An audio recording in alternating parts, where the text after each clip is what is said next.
बहुत से ऐसे फूल जैसे सनफ्लावर जो है सूरजमुखी का फूल और ये गोभी का फूल जब मैंने पहली दफ़ा ग्रो करके मार्केट में लेके गया तो मार्केट वाले मेरे पे हंसने लगे कि यार ये सूरजमुखी कहाँ से उठा के ले आए हो, ये गोभी के फूल कहाँ से। वो बेसिकली केल कट फ्लावर है, वो इंतहाई खूबसूरत फूल है। असल डिज़ाइनर होता है जिसको पता है कि यार ये चीज़ किस तरह मैंने यूज़ करनी है, वो डिज़ाइनर ही उस फूल को समझ सकता है। अस्सलाम वालेकुम नाजरीन, मैं हूँ आपकी मेज़बान अरूसा खान और आप देख रहे हैं डेली पाकिस्तान। आप मेरे पीछे फूलों के खेत देख सकते हैं, रंग बिरंगे फूल है, कलरफुल फूल है और बहुत खूबसूरत है। इनमें से खुशबू भी आ रही है। आप लोगों ने हमेशा इन फूलों को बुकेट में देखा होगा या शादी ब्याहों पे देखा होगा, डिकोर किए हुए देखा होगा। कट फ्लावर्स इनको कहा जाता है। ये फूल बाहर से इंपोर्ट किए जाते हैं, मुख्तलिफ ममालिक से इन फूलों को मंगवाया जाता है। तो हम बहजाद रफीक से जानते हैं कि बेसिकली ये फूल पाकिस्तान में क्या पहले काश्त होते थे और ये फूल मार्केट में जब जाते हैं हम इन फूलों को इंग्लिश फूल कहते हैं। तो क्या अब भी ये इंग्लिश फूल है या नहीं है, आइए मेरे साथ।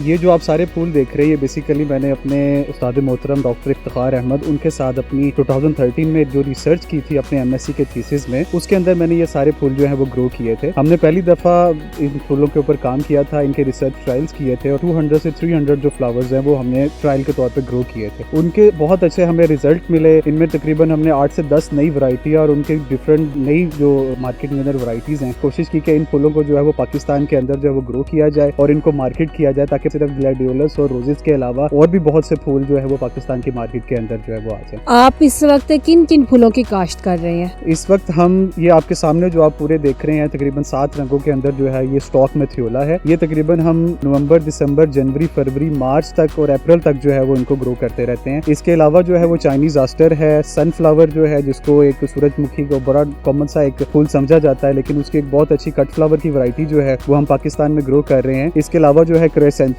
लिलीज, कार्नेशंस और बहुत से इस तरह के जो नए फूल हैं उनके ऊपर काम कर रहे हैं। इनको इंग्लिश फूल क्यों कहा जाता है? बेसिकली पाकिस्तान में तकरीबन डेली बेसिस पे लाखों करोड़ों के जो फूल हैं वो इंपोर्ट किए जाते हैं। 8 से 10 दिन इनकी एक लाइफ होती है जिसकी बदौलत बहुत से ज़रा मुबादला पाकिस्तान का जो पैसा है वो फूलों की फॉर्म में जो है वो हॉलैंड या कीनिया या बाहर के ममालिक को दे दिया जाता है। बेसिकली जो फूल वहाँ से बाहर से आते हैं उनको हम जो है वो इंग्लिश फूल कह देते होते हैं। अगर यही फ्लावर्स हम यहाँ पे ग्रो करते हैं तो यही जो इंग्लिश फूल है ये पाकिस्तानी फूल बन जाएंगे। फूलों के खेत नहीं नजर आते पाकिस्तान में, इसकी क्या वजह है? पाकिस्तान के अंदर जो फ्लोरिकल्चर सेक्टर है एग्रीकल्चर का, उसको उस तरह से डेवलप ही नहीं किया गया है। इनके ऊपर उस तरह से रिसर्च ही नहीं की गई है। रिसर्च को जो है वो फार्मर तक लाया ही नहीं गया है। रिसर्चर्स जो हैं और गवर्नमेंट का ये काम है कि ये नई टेक्नोलॉजीज, नई क्रॉप्स जो हैं ये फार्मर तक लेकर आएँ ताकि ये कमर्शियल बेसिस पे जो है वो ग्रो हो, मंडियों तक जाएं, आम जो है लोगों तक जाएं और यहाँ पर जो है वो चीज़ प्रोड्यूस हो। अच्छा, आपने कुछ फूल दिखाए जिनमें एक गोभी के फूल की तरह का फूल भी था। उसको देख के मुझे नहीं लगता कि पाकिस्तान में उस फूल को कोई खरीदेगा या उसको कोई शादी ब्याह पे उसको यूज करेगा। बहुत से ऐसे फूल जैसे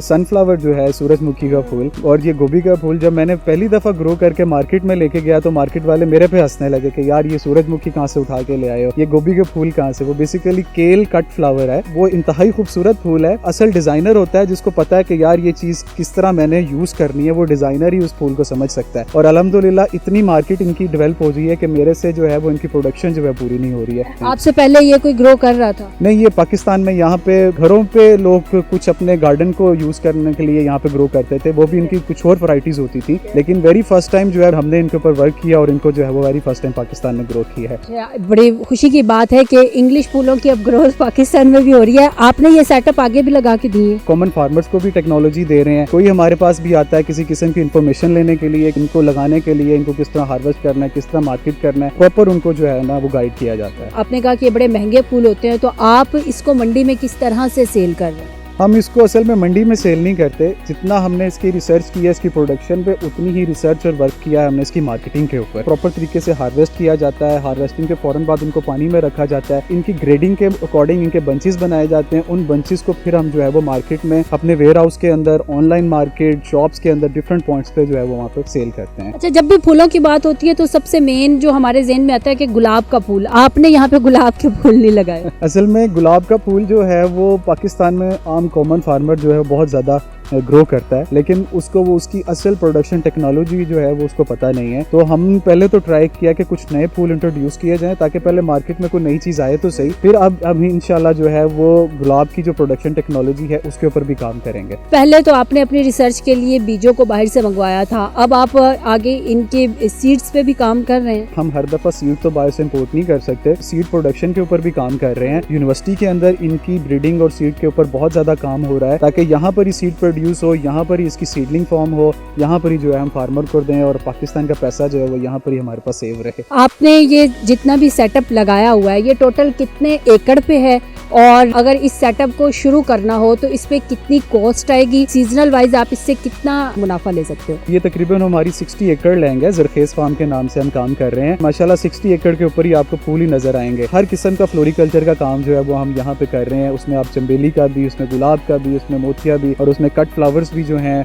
उनकी ग्रीन हाउस प्रोडक्शन भी कर रहे हैं, ओपन प्रोडक्शन भी जो है वो कर रहे हैं। अगर आप इनिशियल इन्वेस्टमेंट की बात करें तो तकरीबन 8 से 10 लाख जो है वो 1 एकड़ की इन्वेस्टमेंट जो है वो इनिशियली आपको चाहिए होती है, इसको अच्छे तरीके प्रॉपर तरीके से ग्रो करने के लिए। अच्छे तरीके से मार्केट करते हैं, इसकी प्रोडक्शन 100% करते हैं तो आप 30 से 40% जो है आप इसका प्रॉफिट कर सकते हैं। इन फूलों को बीमारियां भी लगती हैं? जी बिल्कुल जी, जैसे इंसान हैं, जैसे बच्चे हैं, यही बेचारे बच्चे जो है हमारे, इनको भी बहुत ज़्यादा बीमारियां लगती हैं। बहुत ज़्यादा जो बीमारी लगती है वो जी फंगल इन्फेक्शंस होते हैं, फंगल अटैक्स होते हैं। जैसे ही मौसम थोड़ा सा ख़राब होता है, धुंध ज़्यादा हो जाती है, कोहरा पड़ने लग जाता है तो फंगल इन्फेक्शंस आते हैं। तो उनको कंट्रोल करने के लिए फिर हम जो है कुछ दवाइयात का इस्तेमाल करते हैं, कुछ बायोलॉजिकल कंट्रोल जो हैं वो हम करते हैं, जिसकी वजह से जो है इनको सेव करते हैं। गवर्नमेंट ने कितना आप लोगों के साथ इस काम में हेल्प की है?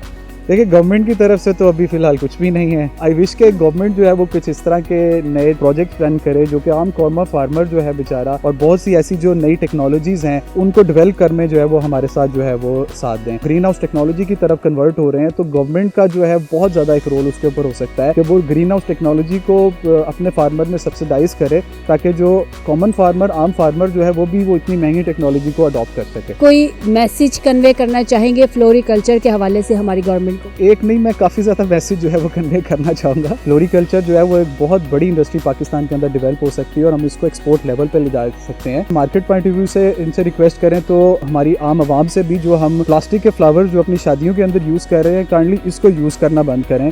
हमारा जो कॉमन फार्मर है वो बेचारा उसकी वजह से मर चुका है। फिर मैं अपने स्टूडेंट्स से जो एग्रीकल्चर यूनिवर्सिटी और बाकी यूनिवर्सिटीज़ में काम कर रहे हैं, काइंडली ऐसी रिसर्च करें जो कि आपकी आवाम को बेनिफिट दें, आपके मुल्क को बेनिफिट दें और कुछ आप अपना इनपुट दे सके, अपना आउटपुट दे सके अपने मुल्क के लिए। जी बिल्कुल, और स्टूडेंट्स को भी चाहिए कि वो अपनी थीसिस पे इधर उधर के जुगाड़ लगाने की बजाय अगर वो ओरिजिनल रिसर्च करें और रिसर्च करके एक नई चीज़ दरियाफ्त करें तो हमारा मुल्क कहाँ से कहाँ जा सकता है। इसी के साथ अपनी मेज़बान अरूसा खान को इजाज़त दीजिए। देखते रहिए डेली पाकिस्तान। अल्लाह हाफिज़।